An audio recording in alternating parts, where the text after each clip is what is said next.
Y lo que yo traía preparado es muy sencillo.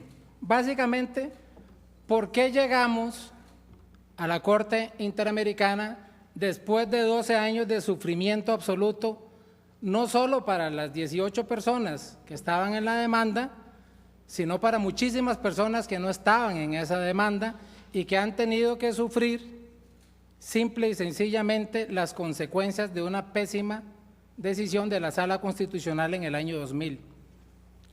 Y para eso, y para sustentar por qué digo que es una pésima decisión, entonces debo recurrir a dos grandes artículos de mi maestro y mentor, que no muchos quieren, pero yo sí, que es don Enrique Pedro Aba. Uno de ellos se llama Del subjetivismo, ¿cómo es? Del subjetivismo de las resoluciones judiciales, la cabeza del juez. Los que no lo han leído, que se lo lean, es genial. Y el otro, que fue el amicus curiae, que yo le pedí que presentara para este proceso, y que don Pedro tituló, se me olvida el nombre también, vamos a ver, don Pedro tituló sobre las argumentaciones que extrapolan datos biológicos hacia lo específicamente normativo. Los invito a que lean ese amicus curiae también, que está genial, por lo menos para mis intereses, por lo que les voy a decir. Don Pedro explica en ese primer artículo de la cabeza del juez que básicamente habría dos sistemas de pensamiento para interpretar las normas jurídicas. A uno le llama normativistas y a otro le llama subjetivistas. Entonces, básicamente los normativistas, yo lo resumo diciendo que son los que ven el árbol y los subjetivistas los que ven todo el bosque. Y que los seres humanos no diferimos absolutamente para nada de los jueces, o los jueces no difieren para nada de los seres humanos comunes y silvestres. Por eso el epígrafe de ese artículo trae una cita de Boyle que dice que los jueces, para ponerse los pantalones, igual que usted y que yo, meten una pierna primero y después la otra. Es decir, no están exentos de nada de lo que Andrea dijo ahora, de prejuicios, de pensamientos religiosos, de todas las cosas que le hayan pasado en su vida y que las vayan a reflejar a la hora de una sentencia. Por más probos, por más académicos, por más honestos que sea cualquier juez del mundo, no puede apartarse de esos principios, de esos valores, de esos prejuicios, de esos conocimientos que ya tiene metidos en su cabeza y de alguna forma los va a tener que reflejar. Entonces, teniendo conocimiento claro de eso, yo no juzgaría tan drásticamente, Andreita, a los jueces de que se les haya escapado por ahí algún prejuicio de los que señalan. Si no, recordemos en la audiencia, metimos las patas los representantes de las víctimas hablando algo de más de la Iglesia Católica y el juez Bio Grossi, que justamente menciona Andrea, nos regañó en la propia audiencia. Tuve que pedirle disculpas y todo, yo que no había sido el que más había hablado, ¿verdad? Pero terminé pidiendo disculpas justamente porque sentí que se había herido una susceptibilidad que posiblemente mucha gente se siente ofendida, como se sintió ofendido ayer el señor arzobispo, posiblemente al oír mis declaraciones, porque me preguntan claramente que, o me cuentan lo que él había dicho sobre la fecundación in vitro, básicamente diciendo que la vida es un regalo y que entonces los hijos no se pueden tener como un capricho. Y yo le digo, señor arzobispo, entienda, los hijos no son un capricho, la infertilidad es una enfermedad, es una discapacidad. Nadie quiere estar enfermo, nadie quiere ser discapacitado. Entonces, ¿por qué vamos a ofender a una persona diciéndole que tiene el capricho de querer tener un hijo y que tiene el capricho de estar enfermo y el capricho de ser infértil? ¿Verdad que no? Entonces, claro, pero cuando yo digo eso y se lo digo al arzobispo, entonces posiblemente muchos dirán, excomulguémoslo, de donde ni siquiera pertenezco, ¿verdad? Bueno, resulta que la sentencia de la Sala Constitucional, no apartada de todos esos prejuicios que tienen los jueces, emite una sentencia absolutamente discriminatoria, arbitraria, contraria a los derechos humanos. ¿Cuáles? Cuando Andrea dice al final, en la frase que nos presenta, que dice la búsqueda de la verdad, yo tendría que decirle con todo el dolor del alma, eso no existe. La verdad, la justicia, la libertad, nada de eso existe. Existe nuestra verdad, su verdad, la de él, la de aquel, la de cada uno. Y la verdad de la Corte Interamericana es la que dijeron 5 de 6 y que nos favorece a nosotros coyunturalmente ahora, y por supuesto que yo la exploto en todos lados. Pero si 4 más hubieran pensado como el juez Bio Grossi, hoy posiblemente mi colega y querida amiga estaría muy contenta, y mucha gente más, de que esa verdad se presentara como la verdad oficial. Eso es lo que sucede en la vida real. Por eso hay votos disidentes, como hubo 2 votos disidentes en la sentencia del año 2000. ¿Y por qué nadie se recuerda de eso? ¿Por qué nadie habla de Carlos Arguedas y de Ana Virginia Calzada como los héroes que decidieron en aquel momento? No, nadie dice nada, ¿verdad? Lo señalaron en aquel momento. Pero me acuerdo de la primera entrevista que le hicieron a doña Ana Virginia después de la sentencia, después del 20 de diciembre, y dice, claro, yo lo dije en aquel momento. 12 años callada, ¿verdad? Y ahora yo lo dije, por supuesto, su verdad pasó a ser la verdad oficial. Ese es el comportamiento natural de los seres humanos. Y ningún hombre en el mundo está exento de eso. Nadie puede estar exento de eso. Y cuando nos toca ostentar algún cargo donde tenemos que tomar decisiones, tenemos que tomarlas, así de sencillo, con lo que tengamos. Entonces, en ese mismo artículo, don Pedro nos dice que siempre van a haber argumentos a favor y en contra de la posición que usted tome. Siempre. Busquen doctrina, busquen jurisprudencia, busquen legislación, y siempre van a encontrar argumentos a favor de una tesis y de otra. Entonces, lo que sucede es que el que ostenta el poder, el que tiene que tomar la decisión, es el que va a decir cuál es la verdad. Ahora sí, la verdad oficial, con el poder de los votos y con el poder de su cargo.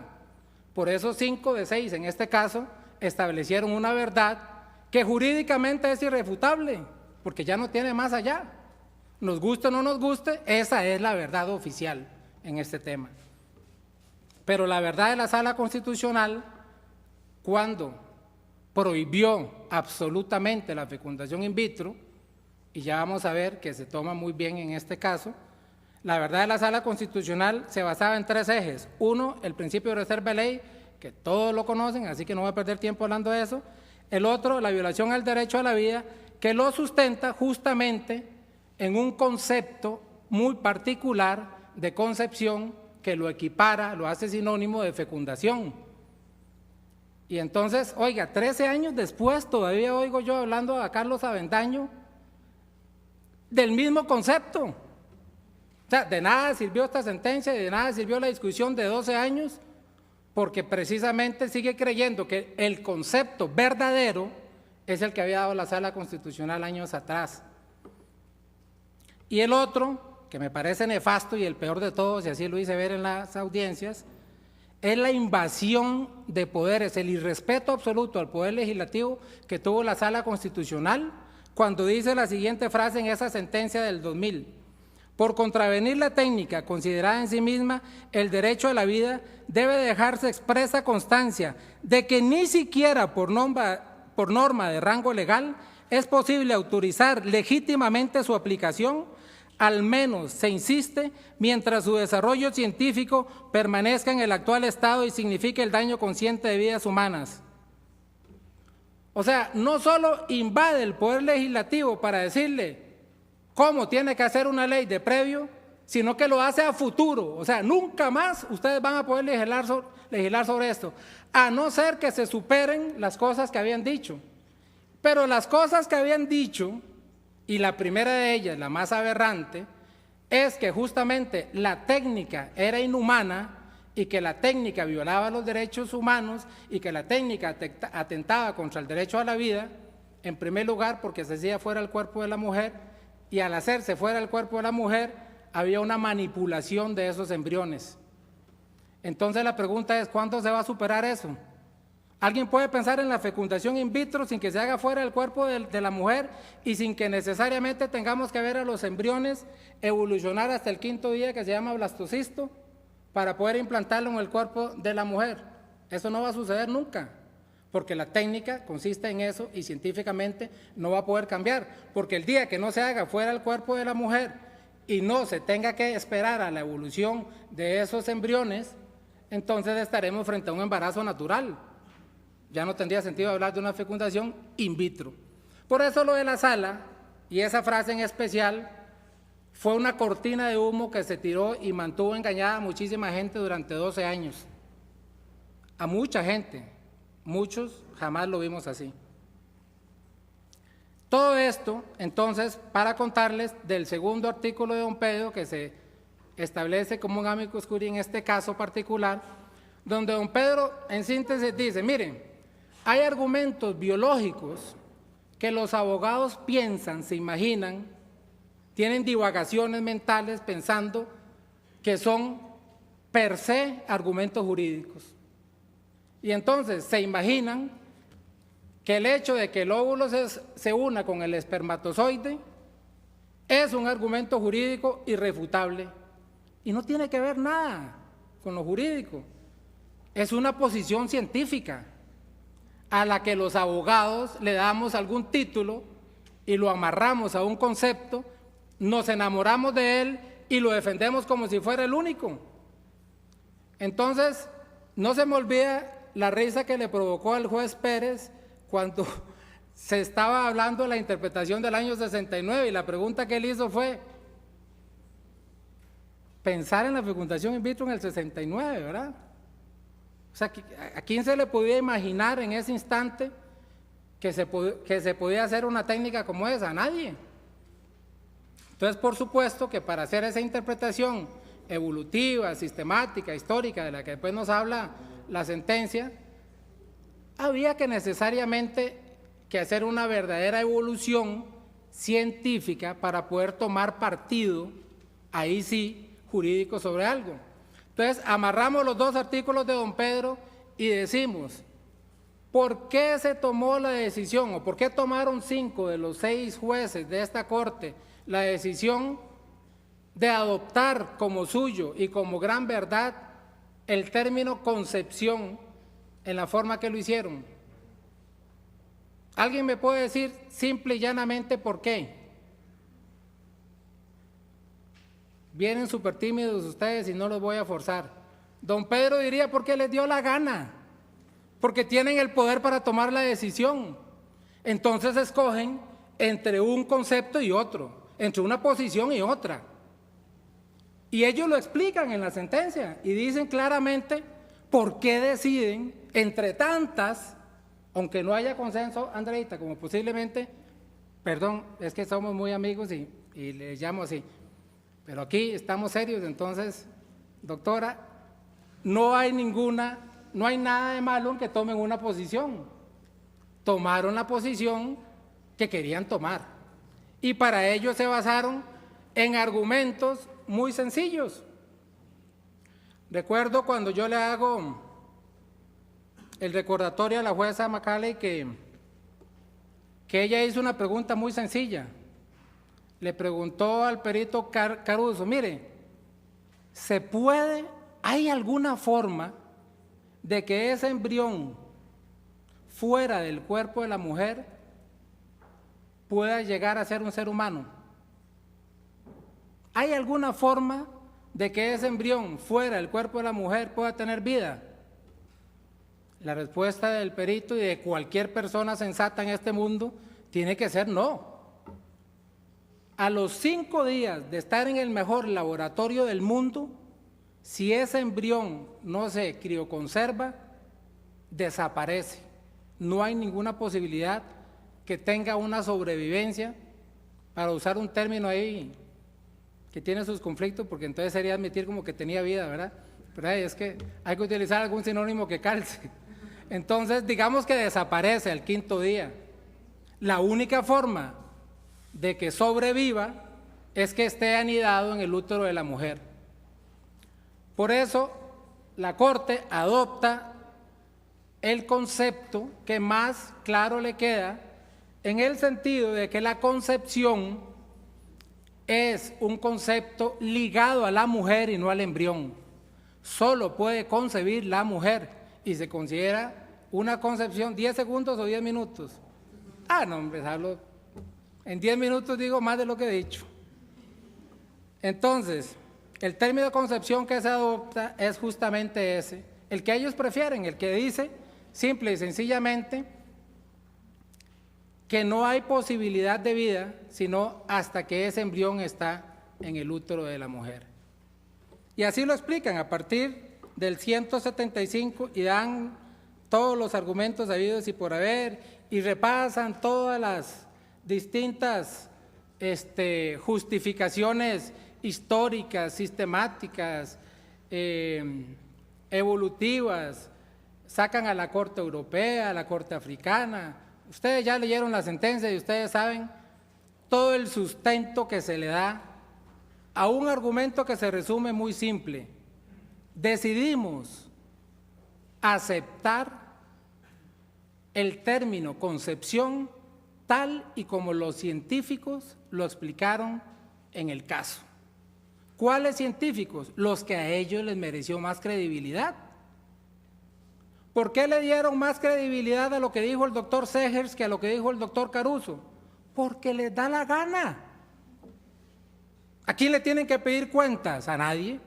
¿Su argumento les pareció más convincente? A mí también. Y entonces, esa fue la decisión que ellos tomaron.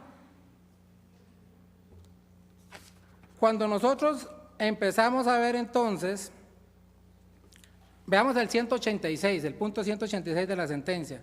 Dice, no obstante lo anterior, la Corte considera que es procedente definir, de acuerdo con la Convención Americana, cómo debe interpretarse el término concepción. Al respecto, la Corte resalta que la prueba científica concuerda en diferenciar dos momentos complementarios y esenciales en el desarrollo embrionario, la fecundación y la implantación. El tribunal observa que solo al cumplirse el segundo momento se cierra el ciclo que permite entender que existe la concepción, teniendo en cuenta la prueba científica presentada por las partes en el presente caso. El tribunal constata que si bien al ser fecundado el óvulo se da paso a una célula diferente y con la información genética suficiente para el posible desarrollo del ser humano, lo cierto es que dicho embrión no se implanta en el cuerpo de la mujer, sus posibilidades de desarrollo son nulas. Si un embrión nunca lograra implantarse en el útero, no podría desarrollarse, pues no recibiría los nutrientes necesarios ni estaría en un ambiente adecuado para su desarrollo. Este argumento, que es un argumento estrictamente científico, al que le dan validez jurídica por el poder que tienen los jueces, es el que sustenta la interpretación del 4.1. Ahí difiero también con la doctora Acosta. ¿Quién va a interpretar, digámosle, legítimamente un artículo de la Convención si no es la Corte? ¿O existe algo que podríamos llamar como la interpretación auténtica ahí, cuando la Asamblea Legislativa hace interpretaciones? Y entonces tendríamos que convocar a todos los países para que nos pongamos de acuerdo sobre cómo vamos a entender eso. Qué problemático hubiera sido, ¿verdad? El juez tiene que resolver con los elementos que tiene.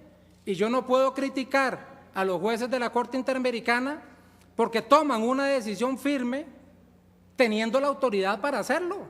Están interpretando un artículo, no están diciendo más allá del artículo, están diciendo, ese término concepción se debe de entender de esta forma, punto. No están inventando nada más y están justificando con los argumentos que nos parecen a uno y a otros no nos parecen. Voy a ver un poquito más de lo que dijo la doctora Costa para ver cuánto me queda. Aprovechemos entonces. Discusión religiosa, política y no jurídica, totalmente de acuerdo. Al final lo que se hizo fue plasmar una posición religiosa, política, no jurídica, con el poder que el derecho les da para convertirla en jurídica. No tomaron en cuenta el margen de apreciación. Miren como hasta el término margen de apreciación puede ser interpretado de muchísimas formas. Yo no sé si se dieron cuenta, pero yo hablé de un margen de apreciación en las audiencias donde decía, si es que hay tal margen de apreciación, debió haberse hecho en favor de las víctimas.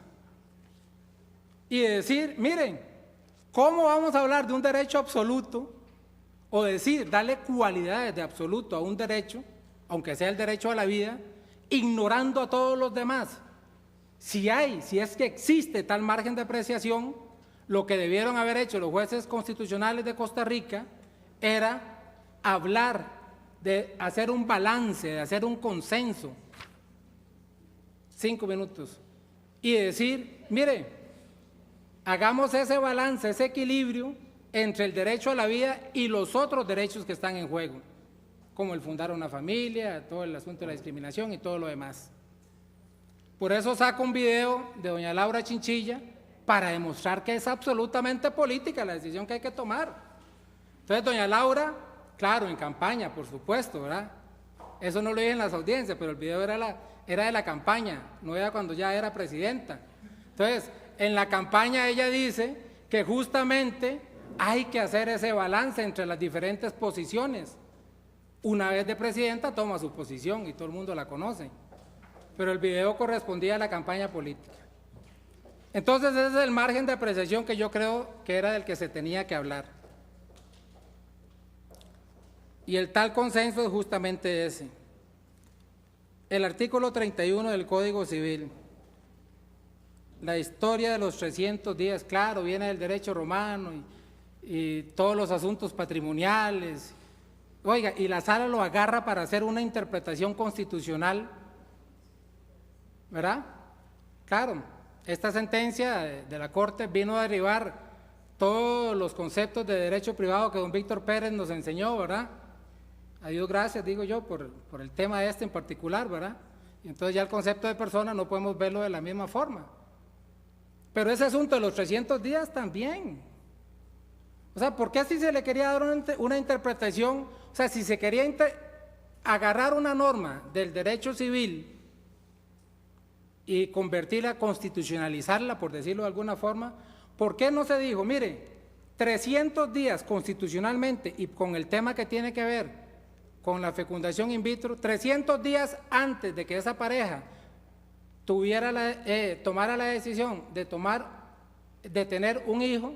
¿Qué era lo que pasaba por ellos? Nos casamos para querer tener hijos, nos amamos, queremos tener hijos, soñamos con tener hijos, y entonces ¿por qué no respetan el derecho de decisión que ya estaba desde 300 días antes?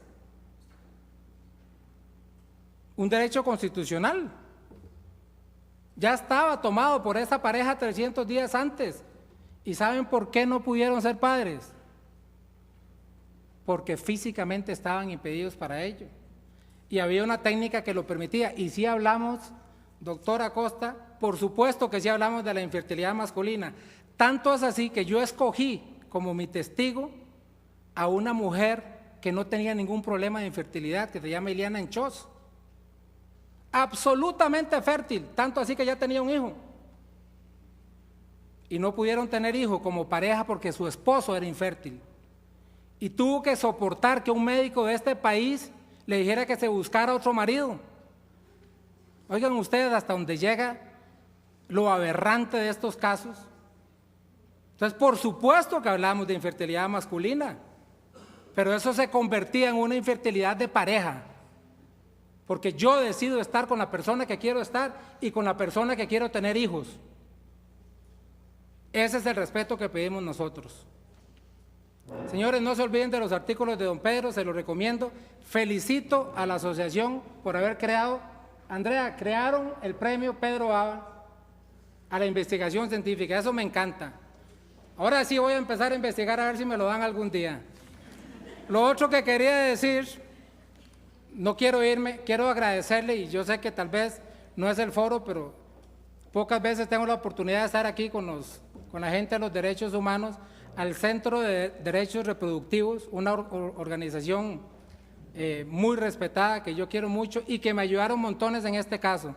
Porque créanme que si algún mérito tengo yo en este caso, es haberle preguntado a los que saben. Porque yo no sabía de todas las cuestiones del procedimiento y de todo, entonces consulté con la gente que sí sabía. Me dejé asesorar muy bien, incluí a Andrea, a quien la molesté muchísimo con muchísimas preguntas, y entonces será ese el único mérito, pero el Centro de Derechos Reproductivos gente de calidad, muy bueno, se los recomiendo. Muchísimas gracias, jóvenes.